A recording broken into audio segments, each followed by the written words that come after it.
Señor gobernador, muy buenas tardes, gracias por estar con nosotros. Buenas tardes a usted, muchas gracias. Si quisiéramos que nos haga un balance de la jornada de hoy en Puno, ¿qué informaciones le han llegado a usted sobre las actividades y las dificultades que sus paisanos han vivido el día de hoy en su región? Bueno, en resumen, sigue habiendo los bloqueos, manifestaciones en la ciudad de Puno, Juliaca, y así también en otras provincias, pero básicamente por la importancia de estas dos provincias, pues evidentemente rápidamente pues se comunica, ¿no? Cuál es la temperatura, digamos, de lo que están haciendo los pobladores. Entonces, continuamos con las movilizaciones. ¿Y cómo reacciona la población afectada por los paros y por los bloqueos, puesto que hay quienes no pueden trabajar y viven de los ingresos que generan cada día? ¿Cómo está reaccionando esta población? Bueno, aquí el paro es acatado prácticamente por el 100%. De repente hay personas que no están en las movilizaciones, pero asumen de que están en una lucha contra el gobierno de Dina Boluarte. O sea, por eso es que acá no ve uno un conflicto entre dos partes, ¿no? Como en alguna región hemos visto. Acá sabe la gente que está perdiendo, hay gente que tiene sus puestos de venta, que vive del día a día, pero que tiene que estar en las marchas. De acuerdo, pero tengo entendido que han habido esfuerzos también para intermediar, y tengo entendido que algunos obispos y hombres de iglesia o de otras religiones que han intentado que haya alguna forma de diálogo y de expresión explícita de las reivindicaciones que permitirían levantar estas medidas de fuerza. ¿Qué nos puede usted decir sobre esas tentativas que por momentos son muy discretas, parece, para intermediar? Bueno, sabemos que el obispo se ha reunido con parte del gobierno central, pero en realidad esto no ha traído pues ninguna consecuencia positiva, ¿no?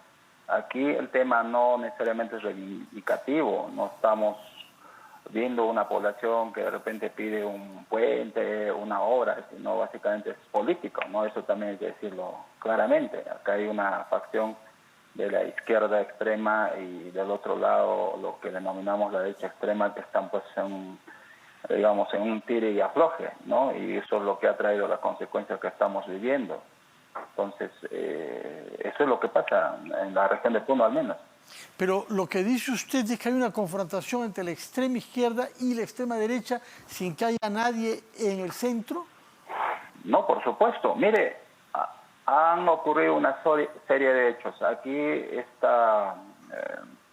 este conflicto social, vamos a llamarlo así, no sé si hacemos un repaso, no nace precisamente en Puno, ¿no? Esto comienza en Andahuaylas, después pasa a Ayacucho, luego hay un fallecido en Arequipa y luego pasa a Puno. Obviamente había ciertas medidas, manifestaciones, pero no a la escala que hoy vivimos, ¿no? Que todas las vías están bloqueadas y gran parte de la población está involucrada a eso. Y cuando comienza, no toda la población estaba incluso a favor de las medidas que tomó. Sin embargo, la serie de hechos, los fallecidos en Juliaca, en Ilave, en Macusani, las expresiones muy desafortunadas de Dina Boluarte, del señor Otárola y algunas actitudes provocativas han hecho pues de que esas personas que estaban mirando de la tribuna, vamos a decirlo así, se han involucrado, ¿no? Por eso es que ahora asumen de que esto debe ser pues una lucha de toda la región de Puno, más aún como usted habrá advertido, por ejemplo, como versiones de ayer, de la señora Dina Boluarte, etcétera. Entonces, ciertamente es bien complicado ir contra una población que casi unánimemente está a favor pues de que se tienen que tomar medidas de lucha o salir a manifestaciones, etcétera, ¿no? Y eso es lo que pasa en la región de Puno. De acuerdo. Ahora, usted dice que el objetivo principal es la renuncia de la presidenta Boluarte, pero ustedes, digo los puneños que dicen que actúan casi unánimemente, pedían eso desde antes que se produzcan las muertes, desde el primer momento. Eso significa que no se reconoce que Pedro Castillo cometió un golpe de Estado y fue legítimamente separado de la presidencia? No necesariamente, no necesariamente, ¿no? Yo creo que tienen que aceptar pues que ha cometido un grave error y un tema pues irse contra la legalidad también. Como le decía hace momentos, hay un sector que pedía su asamblea constituyente, pedía la restitución del presidente Castillo en un momento, por eso era no en su integridad, pero como consecuencia de los hechos, la serie de declaraciones ha venido involucrando a personas que no necesariamente ahora están de acuerdo con eso. Es más, el tema de la Asamblea Constituyente, el tema de la restitución del presidente ha quedado en segundo plano. O sea, en este momento las cosas se han ido casi personal, ¿no? Quieren la renuncia sí o sí de Dina Boluarte, nada más. Ya está, y con eso se apacigua los ánimos. Entonces, ha venido cambiando, pues, conforme pasaba el tiempo, una serie de hechos hasta llegar a este momento donde es pues innegociable, digamos, la salida de Dina Boluarte. Es el punto principal. Si es que se aceptara ese punto, ¿usted cree que el resto de las reivindicaciones podrían negociarse? Por supuesto, yo soy uno de esos que está yendo por ese camino, ¿no? Aquí no se puede, pues, en medio de un conflicto social, seguir hablando de una asamblea constituyente, que podemos estar de acuerdo o no, ¿no? Pero también del otro lado hay que dejar pues de este intento de modificar artículos de la Constitución.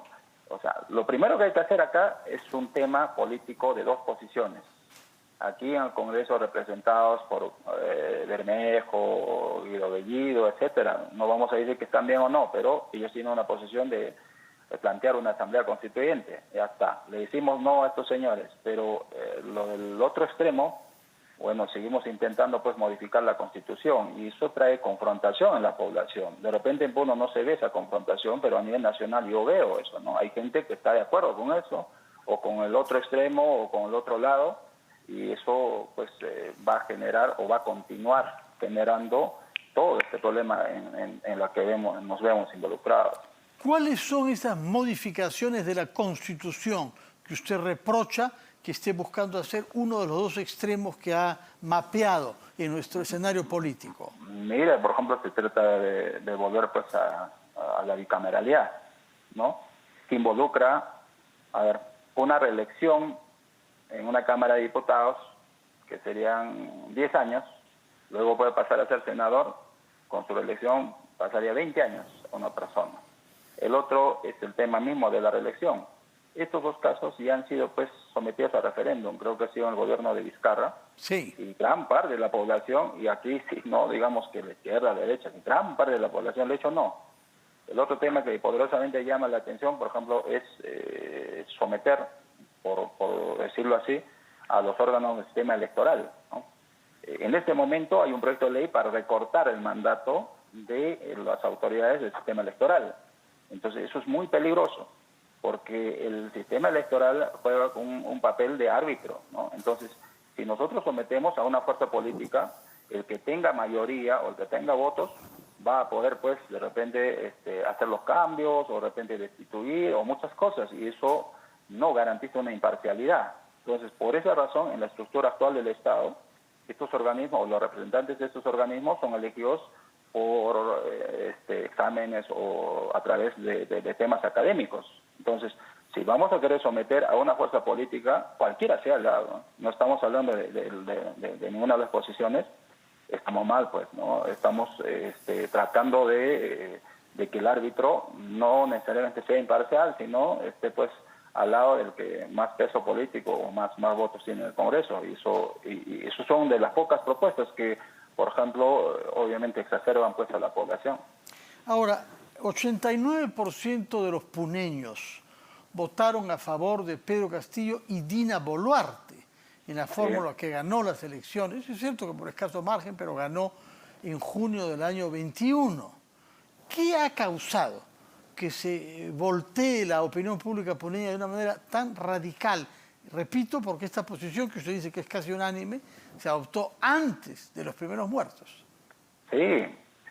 A ver, El tema es lo siguiente. Dina Boluarte, cuando está en campaña, dice, bueno, el hermano Evo Morales hay que coordinar, es buena gente, etcétera. O sea, muy buena referencia de Evo Morales. Luego, en la campaña también, la señora Dina Boluarte habla muy bien de la Asamblea Constituyente. Luego viene a Juliaca y se compromete en la Plaza de Armas, ¿no? Dice, si vacan a Pedro Castillo, yo me voy con él. Entonces, cuando asume la presidencia Dina Boluarte, lo primero que hace al día siguiente es una fotografía con el grupo parlamentario que precisamente, según ellos, o lo que hemos visto, es el que cuestionaba a Pedro Castillo. No vamos a decir que está bien o mal, ¿ya? Entonces, la gente que ha votado por Pedro Castillo, ¿no?, ha visto pues como una especie de traición de Dina Boluarte. O sea, muchos esperaban pues que continúe la línea, ¿no? Ese es el inicio del problema. De acuerdo. Permítame, por favor, hacer saber que hace unos instantes, mientras hablamos, se ha presentado en el Congreso una moción de vacancia, precisamente contra la presidenta Dina Boluarte, por incapacidad moral permanente. Ha sido respaldada por los partidos que apoyaban en su momento a Pedro Castillo. De manera que tenemos ya esta moción presentada ahí, repito, presentada por los partidos de izquierda que en su momento apoyaron a Pedro Castillo. ¿Sí? El señor Nieves Limacho, la señora Isla, que ha presentado esta iniciativa de cambio democrático. Vemos la firma también de Isabel Cortés, entre las primeras, y de Alex Flores, que me parece que es del bloque magisterial, y de Guillermo Bermejo, que usted ha mencionado.